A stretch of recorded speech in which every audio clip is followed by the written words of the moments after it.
It's time for Hey, I'm Talking Here with Frankie Corrado. Love having this guy on the show, Frankie Corrado, our NHL analyst. And it was just a couple of days ago that our mutual friend Brian Hayes was on this show, Frankie, saying that the Leafs needed a signature win, and it appears they got it Wednesday night against the Colorado Avalanche. And after scoring just 3 goals in 10 games since the Four Nations, Auston Matthews has 4 goals in 3 games. Safe to say the Leafs captain is back, Frankie?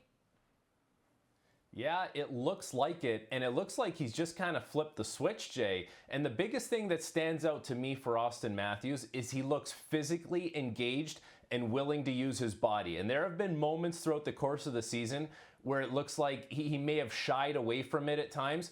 And there's really 2 things that separate Auston Matthews when he is at his best, one of the best players in the NHL. Number 1, we all know, it's the ability to shoot the puck and beat goaltenders clean. But the other thing, when he's physically engaged, he's a hard player to knock off the puck, and he can take you off pucks. A lot of takeaways, getting into bodies, and facilitates a lot of the success that his line mates can have because of his ability to use his body. Now, there have been times where you see, okay, it's not exactly at the level that we're used to, but in these past couple games, it's like there's a switch that has just been flipped with Auston Matthews where, you know, if you thought maybe he was banged up or if there was something bothering him and you just watched these last 2 games, you would say, it doesn't look like it to me. Like, that's how engaged physically he has been. And, you know, the goals are going to come. Like, there was 8 shots on goal for Auston Matthews in this game. He doesn't score his signature goal per se, but he gets one nonetheless. He continues to put that kind of volume on the net. There's going to be more goals at play for Auston Matthews as well. On the other side of the ice, Nathan MacKinnon had the lone assist in Colorado's lone goal against the Leafs on Wednesday. And I noticed that MacKinnon has the 3rd best odds to win the Hart Trophy this year, behind Leon Draisaitl and behind Connor Hellebuyck.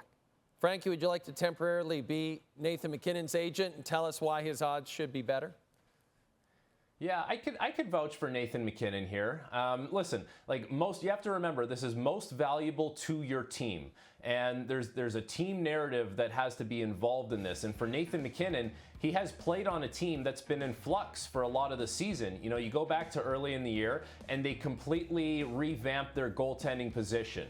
And then they were a really top-heavy team, and they moved off of Mikko Rantanen, like his partner in crime, the guy that's been his wingman forever in Colorado, and they brought in Marty Necas, and they had to make some changes to make themselves deeper down the middle of the ice. So my point is, like, there's been a lot of adversity, I guess, around the Colorado Avalanche. The one constant has been Nathan MacKinnon.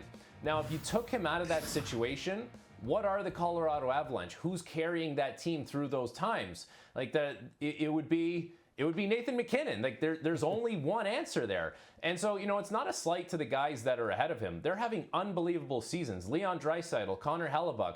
If you took them out of their situations, you know, if you took Hellebuyck out of Winnipeg, they go from being a great team to a good team. You know, if you took Draisaitl out of Edmonton, and I know he's been the best player on that team, one of the best players in the league, like, there's still Connor McDavid. So I know, like, someone has to be 3rd, but the odds should be much closer for Nathan MacKinnon when it comes to winning the Hart Trophy this season. Frankie, if you don't mind sticking around, and by the way, the Leafs are now off to play the Rangers at MSG on Thursday night. But Frankie, if you don't mind sticking around, I want to talk to you a little later on about the fact that Gary Bettman loves the current NHL playoff format and refuses to change it. That's later on this edition of SportsCenter.